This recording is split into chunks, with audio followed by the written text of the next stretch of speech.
Welcome to this presentation on my incredible, emotional, totally immersive, sometimes overwhelming visit to Malawi at the beginning of June. On this first slide, you can see the first new logo of the Gumbi Permaculture Centre with its triquetra, which we talked about a lot when I was in Malawi.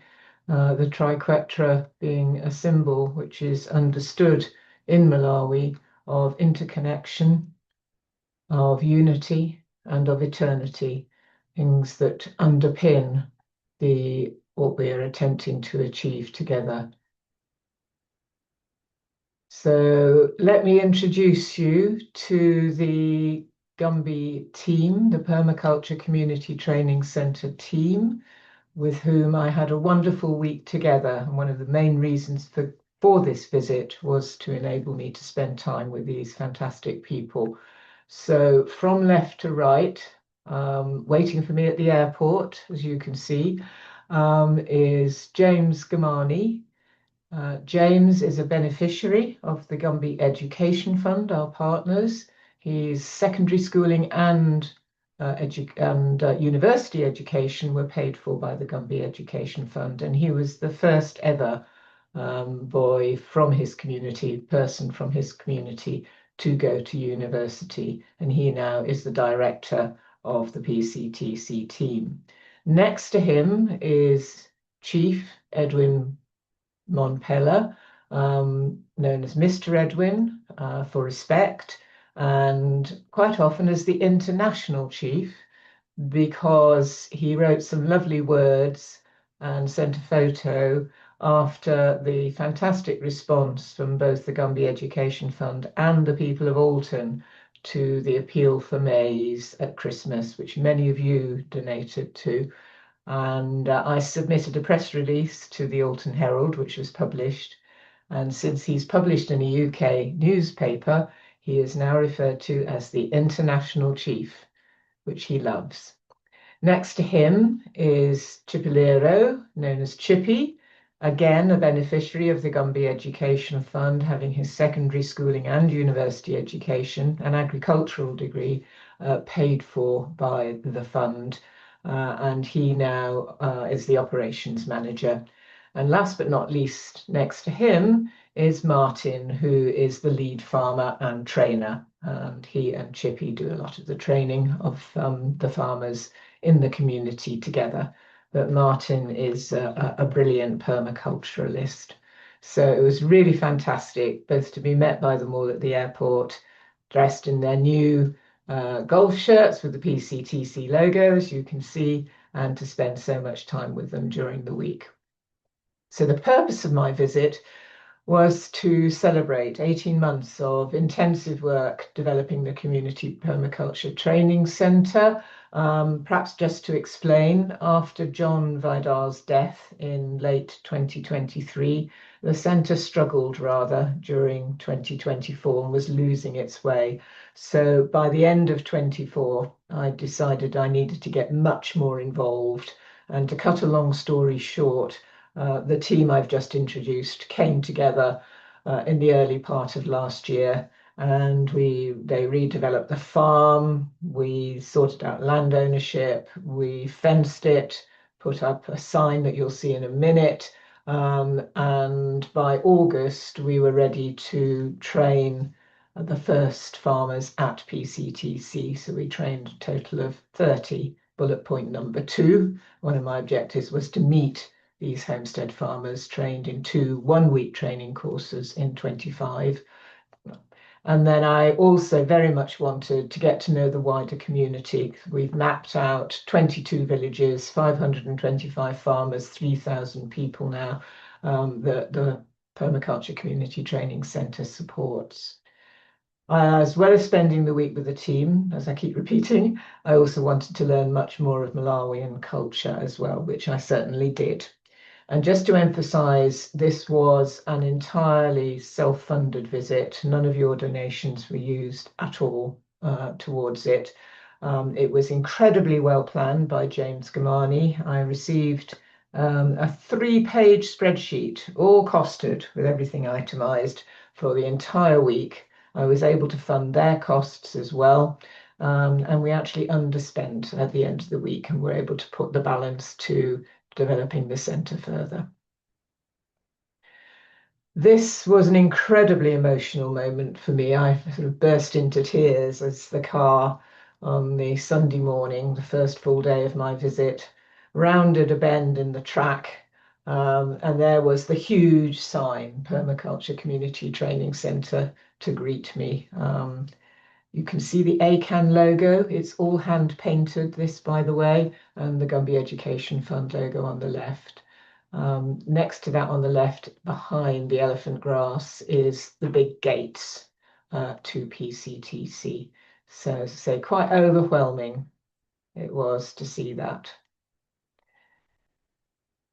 Just to give you some context quickly about our mission, which is achieving food every day for local people. Malawi is the 5th poorest country in the world. 70% of its 22 million people live in extreme poverty. 2/3 are either food insecure or face hunger, and there are statistics from reputable sources that back up all of these statements here. 80% of the population overall are subsistence farmers, but that proportion is higher in the rural Gumbi villages that we support. Food price inflation is 25% plus.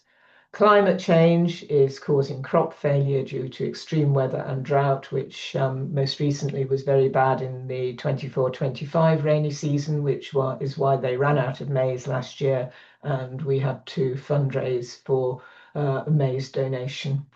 So that was very successful. No one died thanks to your response. So thank you so much for that, because people do die in Malawi very frequently, unfortunately, literally from starvation.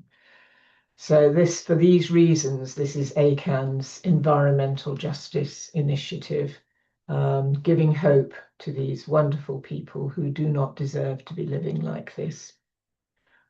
Some photos I took, again, this time, of housing conditions. They speak for themselves. Very, very poor people indeed, with extremely basic accommodation. Only 5% of Malawians own cars.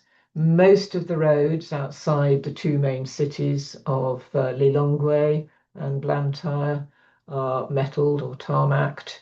Most roads are dirt tracks. In the dry season, which is when I was visiting, they are passable at sort of 10 miles an hour, 15 miles an hour. So travel times are always long. But of course, in the winter, in the rainy season, they are an absolute nightmare.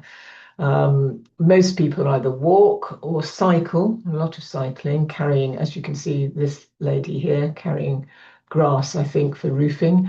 Very, very heavy loads on cycles, incredible to behold, actually. Donkeys are still in use, quite widespread, saw lots of them, donkey carts, and also ox carts as well. Didn't manage to get a photograph of them.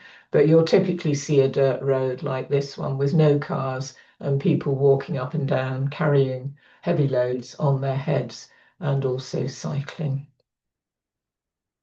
I've included some photos in this presentation because I just love the photos. And this is a very romantic image on the face of it.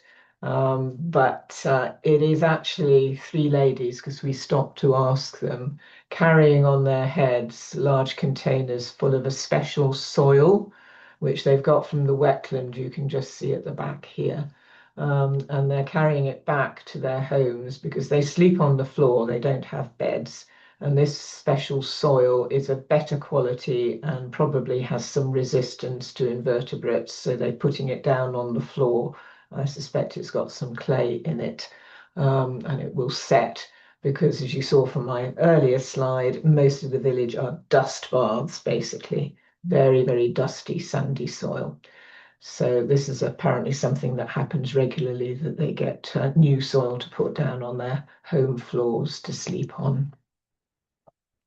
So this presentation is chronological. It will take you through the 7 full days I had in Malawi. And the first full day was full of joy, meeting the farmers trained on the first week-long training courses held at the centre in August and October last year. And these trained permaculturalists are now leading the village farmer cooperatives that have been set up earlier this year in each of the villages. And we had permaculture speeches, we had poems, we had songs. It was just fantastic being there with them. They really get permaculture, and the sense of connection with them, I can hardly express. It was just wonderful. I've asked Martin, the director of the farm, to get a recording of them singing their permaculture song that they'd composed themselves and some of the poems that they read out, so that we can put it on our YouTube, because it was just fantastic. Hopefully I'll have that before too long. So each of these farmers wanted to have their photograph taken with me. This is just a selection. We were quite enjoying ourselves, as you can see, having these pictures taken with the women and men. We always try and train, by the way, equal numbers of women and men on our training courses, as we have done for many years. So that was a great day. And then the second day was the big community celebration in Gumbi. Now, this is covered in the second half of this recording. So if you would switch to part 2, you will then be able to hear all about this and all that happened in the rest of the week. So thank you very much for listening to the introduction on this recording. Thanks.